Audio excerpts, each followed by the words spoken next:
बिस्मिल्लाहिर्रहमानिर्रहीम। इय्याका नअब्दु व इय्याका नस्तईन।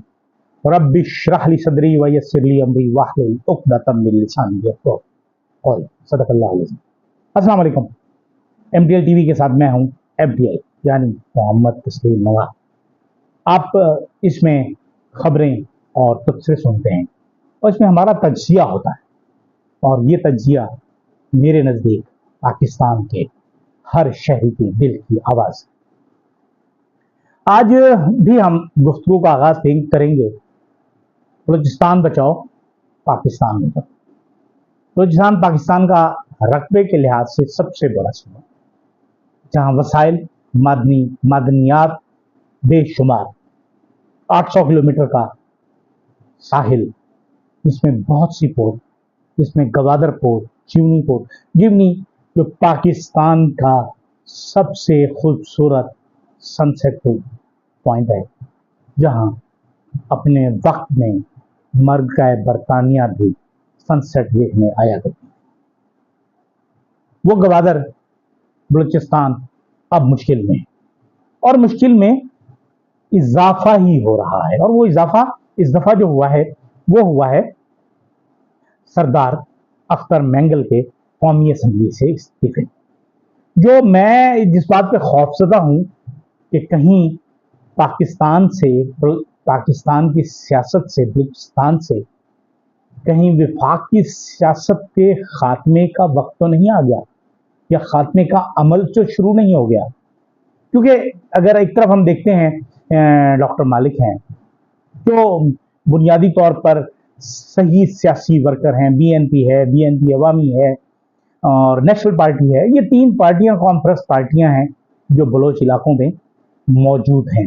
बाप तो बहरहाल बाप ने बनाई है, वो बाप वालों की है और वो जो कुछ कहेंगे वो वही करेंगे। तो उनकी रूट्स तो नहीं है।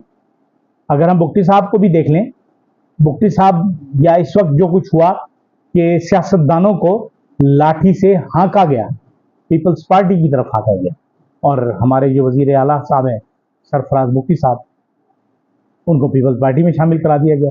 हालांकि अगर देखा जाए तो भुट्टी साहब और नवाब भुट्टी के खानदान में मुकाबला नहीं है, लेकिन फिर भी सरफराज भुट्टी साहब को जितवा दिया गया।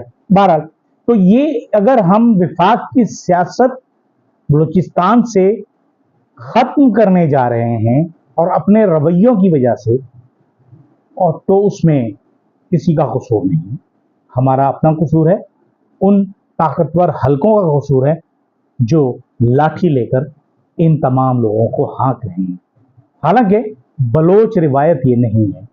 बलोच मोहब्बत से तो कट मरने के लिए तैयार रहता है, लेकिन जब आप लाठी उठाएंगे तो वो सामने से रेजिस्ट करेगा।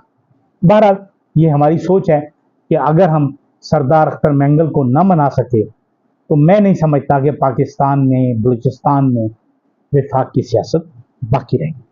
दूसरी तरफ आज हक दो तहरीक का गवादर में धरने का ऐलान था। अब मौलाना हिदायतुर रहमान साहब क्या करते हैं, क्या कहते हैं, उनके हालात क्या हैं, लेकिन मुश्किल हालात हैं। हम इन मसाइल को बढ़ा रहे हैं और अपनी जिद और अनाप। दूसरी तरफ जो एक खुशाइन बात है वो ये है कि आज DG ISPR की एक प्रेस कॉन्फ्रेंस थी, जिससे मुझे लगा कि इमरान खान और इस्टेब्लिशमेंट के दरमियान बर्फ पिघलने लगी। क्योंकि अगर देखा जाए तो जिस तरह के जुमले थे, सवाल जवाब थे, उसमें जब उन्होंने ये कहा कि हम बगैर सबूत के किसी को सजा नहीं दे सकते, न देंगे, तो ये तो बुनियादी तौर पर स्टांस इमरान खान का था और है अभी तक कि अगर 9 मई की बात आप कर रहे हैं तो फिर आप आ जाइए, आप सबूत ले आइए, जो उसमें जिम्मेदार होगा उसे सजा दिलवाने में हम पूरी मदद भी करेंगे, उसे पार्टी से भी निकालेंगे और बहैसियत पार्टी रहनुमा हम माफी भी मांगेंगे।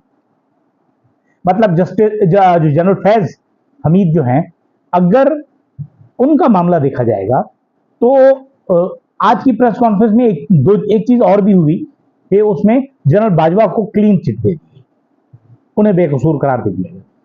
अगर जनरल बाजवा बहैसियत चीफ ऑफ आर्मी स्टाफ वो बेगुनाह हैं, तो फिर इसका मतलब ये है DGISI ने कुछ नहीं किया, क्योंकि ये बात तय है कि DGISI अपनी मर्जी से कोई गलत काम नहीं कर सकता।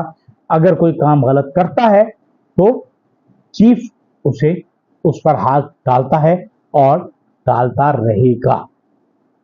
ये बिल्कुल दुरुस्त बात है कि वो वजीर आजम को रिपोर्ट करते हैं, लेकिन बहरहाल फौज का ही तो जनरल होता है। तो इस तरह फैज हमीद को भी क्लीन चिट मिलने वाली है, जो मेरी जाती राय है।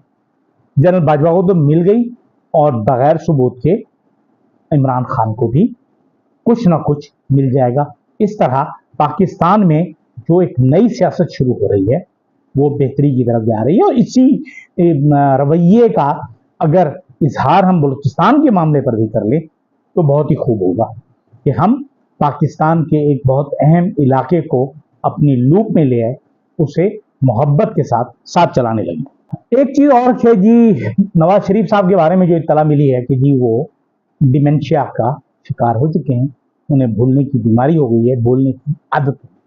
अब ऐसी सूरत हाल में वो बाहर जाना चाह रहे हैं, और इत्तलात ये हैं कि वो बाहर चले भी जाएंगे, इजाजत भी मिलेगी। वो नाराज हैं बहुत से मामलात पर, वो इस वक्त इमरान खान से गुफ्तगू भी करना चाहते हैं, और शायद मेरा ख्याल ये है कि वो इमरान खान से अगर बात करेंगे तो इस पॉइंट पर कि 2 बड़ी पार्टियां या 3 बड़ी पार्टियां ये तय कर लें कि आइंदा अवाम के वोट से ही इक़्तिदार में आएंगी, वो किसी तीसरी लाठी से नहीं आएंगी। लेकिन उनकी मुखालफत जो है वो जाहिर है मियाँ शहबाज शरीफ कर रहे हैं, जिन्होंने उनकी लाश पर कदम रखकर वजारत उज़्मा हासिल की है। वो चाहते भी नहीं है कि वो बाहर जाएं, क्योंकि मियाँ मोहम्मद नवाज शरीफ, और ना ही मरियम नवाज चाहती हैं, क्योंकि मियाँ नवाज शरीफ जो हैं वो अपने मिजाज के आदमी हैं, और अगर वो बाहर चले गए तो वहाँ बैठकर किसी ना किसी वक्त वो कोई ऐसी बात कह देंगे जो शहबाज शरीफ और मरियम नवाज के लिए मुश्किलात पैदा कर सकती है। लिहाजा वो नहीं चाहते कि मियाँ नवाज शरीफ मुल्क से बाहर जाएं, लेकिन बहरहाल मियाँ साहब को बाहर जाना है, उन्होंने इलाज भी करवाना है, क्योंकि उनकी बहुत सी बीमारियां पहले भी हैं, और एक बीमारी डिमेंशिया का की मजीद भी आ गई। जस्टिस तारिक महमूद जहांगीरी, जिनकी डिग्री और एनरोलमेंट को कराची यूनिवर्सिटी के बोर्ड ने मनसूख कर दिया था, कैंसिल कर दिया था, उसके बारे में आज सिंध हाई कोर्ट ने उस पर अमल दरामद रोक दिया है। और अब आज जो सवालात किए गए कि जी जब आप किसी को जुर्म के तहत सजा दे रहे हैं तो क्या आपने उसको सफाई का मौका दिया, उसे बुलाया? और यही point of view professor doctor Riaz का था, जिन्हें उस दिन अगवा किया गया था, कि जब भी कोई किसी को मसला होता है इस तरह का तो उसे बुलाया जाता है, उससे पूछा जाता है, उससे सफाई ली जाती है कि भाई आप बताओ, आप पर ये इल्ज़ाम है, आपका क्या जवाब है। और यही जस्टिस जहांगीरी हैं जिन्हें इन्हीं ताकतवर हकों ने एडिशनल डिप्टी अटॉर्नी जनरल वगैरह लगाया गया, और सरकारी मुलाजमत की गई इसी डिग्री की बुनियाद पर और इन्हीं प्रोफाइल्स के साथ। मतलब ये है कि जहाँ तक वो समझें कि ये हमारे लिए काम कर सकते हैं तो आप काम देते रहें। जब कोई शख्स कानून के मुताबिक, आइन के मुताबिक और अपने ज़मीर के मुताबिक फैसले करने लगे तो आपको बुरा लग जाता है, और आप इस तरह की हरकतें करते हैं, जैसे जस्टिस सफदर अली शाह साहब के साथ किया गया कि जी उनका जो था मसला कि जी उनका मैट्रिक का सर्टिफिकेट जाली है। हाँ, वो होता है, वैसे होता है इस तरह का काम, क्योंकि हमारे यहाँ मेरे इदारे में भी एक साहब थे जिन्होंने मैट्रिक का जो सर्टिफिकेट था उनका जाली था। ज़ाहिर है अगर मैट्रिक सर्टिफिकेट या इंटर सर्टिफिकेट जाली होगा तो उसके बाद की तमाम जो तालीम है वो नल एंड वाइड हो जाएगी। लेकिन ये पुरानी हरकतें हैं जो की जाती रही हैं। बहरहाल दुआ है कि अल्लाह ताला हमारे ताकतवर हलकों को अक्ल सलीम दे, और कम अज़ कम पाकिस्तान की तरक्की के मामले में, खुसूसन बलूचिस्तान के मामले में صبر اور تحمل اور برداشت کی توفیق عطا فرمائے. اجازت دیجیے. اللہ حافظ.